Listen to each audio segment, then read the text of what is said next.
Malaysia di tahun 2035. Pembangunan pesat di seluruh negara, termasuklah di sebuah tempat di daerah Pekan.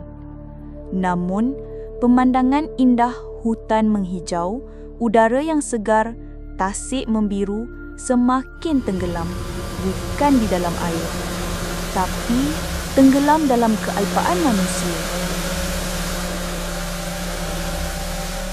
Okey drone, jom kita terbang.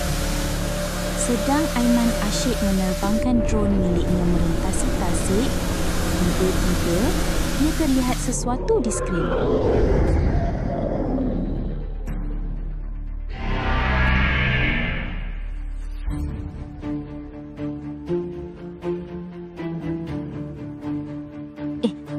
Apa tu? Atuk! Atuk! Atuk! Atuk! Atuk! Atuk! Ada apa, Aiman? Tenang. Tarik nafas dulu. Atuk! Atuk! Ni, saya nampak ada benda besar. Itu bukan benda, Aiman. Itulah penjaga.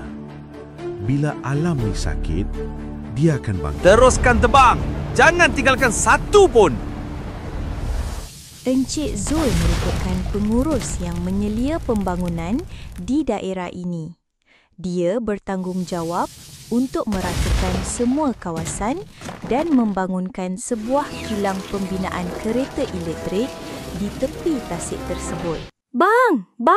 Abang kena berhenti! Hei budak, jangan main dekat sini. Abang, penjaga tasik dah marah. Abang kena berhenti. Apa kau mengarut ni budak? Kau kampung dekat sini ke? Betul bang, abang tengok ni penjaga tasik dah marah. Sudahlah kau dengan benda mengarut. Ingat aku percaya ke AI ni semua? Tok Batin cakap, kalau tak berhenti, nanti dia bangkit.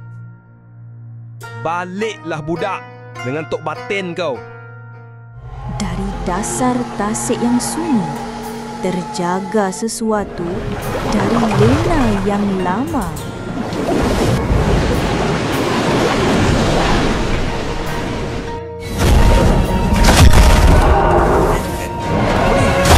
Apa jadi ni?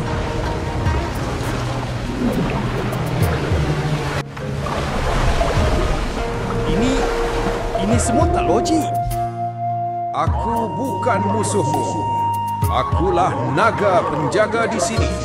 Dan sekarang, aku akan kembalikan apa yang engkau telah hancurkan. Bermula dengan engkau. Tidak. Maafkan kami. Maafkan aku. Berhenti.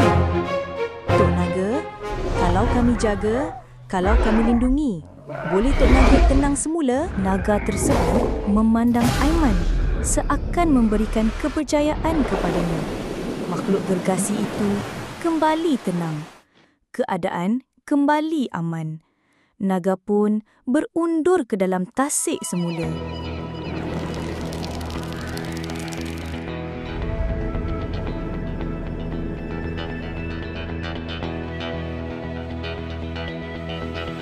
Dia benar-benar wujud. Dia dah bagi peluang. Lepas ni mungkin tak ada lagi bang. Tasik itu, hutan itu tidak hilang di telan pembangunan. Ia cuma menunggu untuk kita memulihkannya. Dan jika kita lupa lagi, dia akan bangkit kembali. Kali ini bukan dengan amaran, tapi amarah.